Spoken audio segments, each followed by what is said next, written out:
Hello guys, വടി വെക്കുന്നിടത്ത് കുട വെക്കാറില്ലേ അമ്മൂസ് എന്നുള്ള കമൻസ് ഞാനിവിടെ നിരോധിച്ചിരിക്കുന്നത് കേട്ടോ. വേറൊന്നും അല്ലേ, ഈ ഒരു വീഡിയോയുടെ ഫസ്റ്റ് പാർട്ട് അപ്ലോഡ് ചെയ്തപ്പോൾ ഞാൻ പിറ്റേ ദിവസം തന്നെ സെക്കൻഡ് പാർട്ട് ഇട്ടേക്കാമെന്ന് പറഞ്ഞതാണ് കേട്ടോ. പക്ഷേ എഡിറ്റ് ചെയ്യാനുള്ള ബുദ്ധിമുട്ടും കുറച്ച് തിരക്കുകളൊക്കെ കാരണം എനിക്ക് സെക്കൻഡ് പാർട്ട് ഇടാൻ പറ്റിയിട്ടുണ്ടായിരുന്നില്ല കേട്ടോ. അപ്പോൾ കുറേ പേര് കമൻറ്റിലൊക്കെ ചോദിക്കുന്നുണ്ടായിരുന്നു മിനി വ്ലോഗ് ഇടുന്നില്ലേന്ന്. അപ്പോൾ ഇന്ന് തൊട്ട് വീണ്ടും സ്റ്റാർട്ട് ആക്കിയേക്കാമെന്ന് ഞാൻ വിചാരിച്ചു. അപ്പം ഇന്നത്തെ കാലത്തെ പിള്ളേർ എന്തെങ്കിലുമൊക്കെ നമ്മൾ പറഞ്ഞിട്ടുണ്ടെങ്കിൽ അവർ നമ്മളെ തല്ലി തൊപ്പിക്കും അല്ലേ. പണ്ടൊക്കെ നമ്മൾ ഓണത്തിനൊക്കെ ആയിരുന്നു തലവണ്ണക്കടി കാണുന്നത്. ഇപ്പം അങ്ങനല്ല കേട്ടോ. ചെറിയൊരു കാര്യം മക്കളുടെ അടുത്ത് പറഞ്ഞു വയ്ക്കുക, കിട്ടുന്ന സാധനം വെച്ച് അവർ നമ്മളെ തല്ലിക്കൊല്ലും കേട്ടോ. അതാണ് ഇന്നത്തെ കാലത്തെ കുട്ടികൾ. സൺറൂഫിൽ കയറി നിൽക്കണ്ടെന്ന് വിച്ചു എന്ന് പറഞ്ഞത് മാത്രമേ വിച്ചുവിന് ഓർമ്മയുള്ളൂ കേട്ടോ. പിന്നെ അവിടെ അടിയുടെ പൂരായിരുന്നു. വിച്ചു പിന്നെ എല്ലാം കൊള്ളാം, എൻ്റെ ജീവിതം ഇനിയും ബാക്കി എന്നുള്ള രീതിയായിരുന്നു. അങ്ങനെ ഞങ്ങൾ മാളിൽ ചെന്ന് നമ്മുടെ കൊറിയർ സർവീസിലെ ചേച്ചി അവിടെ ആരെയൊക്കെ ഫോൺ ചെയ്തിരിക്കുന്നുണ്ടായിരുന്നു കേട്ടോ. നേരെ ചെന്ന് വിച്ചു ചേച്ചിനെ ഹെൽപ്പ് ചെയ്യാണ്. ചേച്ചിനെ പൊതുവേ ഞങ്ങൾക്ക് രണ്ടുപേർക്കും ഭയങ്കര ഇഷ്ടമാണ് കേട്ടോ. അതുകൊണ്ട് ഹെൽപ്പ് ചെയ്യാനും ഞങ്ങൾക്ക് ഭയങ്കര ഇഷ്ടമാണ്.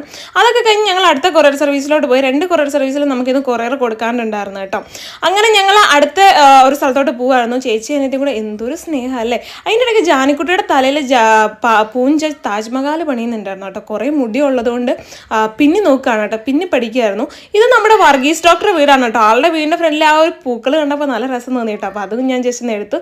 നേരെ ഞങ്ങൾ പോയത് കോക്കനട്ട് ഓയിൽ മേടിക്കാനാണ്. നമ്മൾ ആട്ടുന്നോർന്നാണ് ഓയിൽ എടുക്കുന്നത് കേട്ടോ, ഹെയർ ഓയിലിൻ്റേത്. അവിടെ ചെന്നപ്പോഴത്തേക്ക് ഒരു കാറ്റ് വന്ന കേസ് വന്നത് മാത്രമേ എനിക്ക് ഓർമ്മയുള്ളൂ. എൻ്റെ ഉടുപ്പൊക്കെ പൊങ്ങിപ്പോയി കേട്ടോ.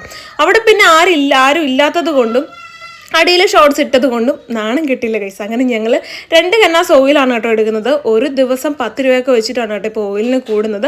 അങ്ങനെ അവിടെ നിന്ന് ഇറങ്ങിയപ്പോഴത്തേക്കും എന്തിനോ 2 പേരും കൂടെ കശവശ വെച്ച് പൂഞ്ചോല ടെററാണ് കേട്ടോ. ഒരു രക്ഷയില്ല. അവൾക്ക് ദേഷ്യം വന്നിട്ടുണ്ടെങ്കിൽ അവൾ തൊലി പോലും വിട്ടു കൊടുക്കില്ല കേട്ടോ. ജാനിക്കുട്ടി എന്ന് വെച്ചാൽ എനിക്ക് തോന്നുന്നു കുഞ്ഞിലത്തെ എൻ്റെയൊക്കെ സ്വഭാവമായിരുന്നു. ഇപ്പം തൊട്ടാൽ കരയും, ആ ഒരു സെറ്റപ്പാണ് കേട്ടോ. അപ്പം ജാനിക്കുട്ടി കുറേ സോപ്പ് ഇടാണ്ടൊക്കെ നോക്കുന്നുണ്ട്. പക്ഷെ ആൾ ഭയങ്കര കട്ട കലിപ്പിലാണ്, കലിപ്പ് സീനാണ് കേട്ടോ. ജാനി പിന്നെ എന്താ പറയുക, ഭയങ്കരമായിട്ട് സോഫ്റ്റായി കൊടുക്കും കേട്ടോ. അങ്ങനെ ഒരു ക്യാരക്ടറാണ്. പിന്നെ ആൾക്ക് അടി കിട്ടും എന്ന് മനസ്സിലായപ്പോൾ പതുക്കെ നീങ്ങി മാറിയിരുന്നു കേട്ടോ. അങ്ങനെ ഞങ്ങൾ പോകുന്നത് ബിരിയാണി വേണം എന്ന് പറഞ്ഞു കേട്ടോ പൂഞ്ചി. എന്നാൽ ബിരിയാണി കയറി മേടിക്കാം നോക്കാം എന്നൊക്കെ പറഞ്ഞിട്ട് ഞങ്ങൾ ബിരിയാണി മേടിക്കാൻ വേണ്ടി കയറിയതാണ്. അപ്പോൾ അവിടെ ഇരുന്ന് കഴിക്കാമെന്ന് വിചാരിച്ചു. ഞങ്ങൾ കയറി. അത്യാവശ്യം തിരക്കൊക്കെ ഉണ്ടായിരുന്നു കേട്ടോ. ഉച്ച ടൈം ആയതുകൊണ്ട് ഇവിടുത്തെ ബിരിയാണിക്ക് നല്ല ടേസ്റ്റാണ് കേട്ടോ. മാഞ്ഞാലി ബിരിയാണി എന്ന് പറയും. എനിക്ക് ഭയങ്കര ഇഷ്ടമാണ് കേട്ടോ കഴിക്കുന്നത്. വല്ലപ്പോഴൊക്കെ അല്ലല്ലോ. അപ്പോൾ പിള്ളേരും വന്നപ്പോൾ പിള്ളേരെയൊക്കെ കൂട്ടി കഴിക്കാമല്ലോ എന്ന് വിചാരിച്ച് ഞങ്ങൾ കയറിയതാണ്.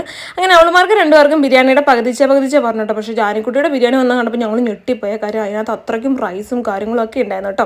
അങ്ങനെ ബിരിയാണി വന്നു. ഞങ്ങൾ ഫുഡ് അടിയൊക്കെ തുടങ്ങി. നല്ല ടേസ്റ്റുള്ള ബിരിയാണി ആയിരുന്നു കേട്ടോ. അവിടെ നിന്ന് ആസ്വദിച്ച് കഴിച്ചു. പിന്നെ ഞങ്ങൾ വീട്ടിലോട്ട് അമ്മയ്ക്കുള്ളതും കൂടെ ഒരു പാഴ്സൽ മേടിച്ചു കേട്ടോ. അത് കഴിഞ്ഞ് മുമ്പേ തല്ലുകൂടി ഈ കിടക്കുന്ന 2 ആണോന്ന് നമുക്ക് ഡൗട്ട് തോന്നുമല്ലേ. അതാണല്ലേ പിള്ളേർ അങ്ങോട്ടും ഇങ്ങോട്ടും തല്ലുകൂടിയല്ലോ. അവർ 5 മിനിറ്റ് കഴിയുമ്പോൾ അവർ സെറ്റാണ്. പിന്നെ ഈ കിടപ്പായി കേട്ടോ. നേരെ ഞങ്ങൾ വീട്ടിൽ ചെന്നു. അമ്മയ്ക്ക് സർപ്രൈസ് എന്ന് പറഞ്ഞാൽ നമ്മുടെ ബിരിയാണിയൊക്കെ കൊടുത്തു. അപ്പോൾ ഇത്രയേ ഉള്ളൂ ഇന്നത്തെ ഷോർട്ട് വീഡിയോ. Bye guys.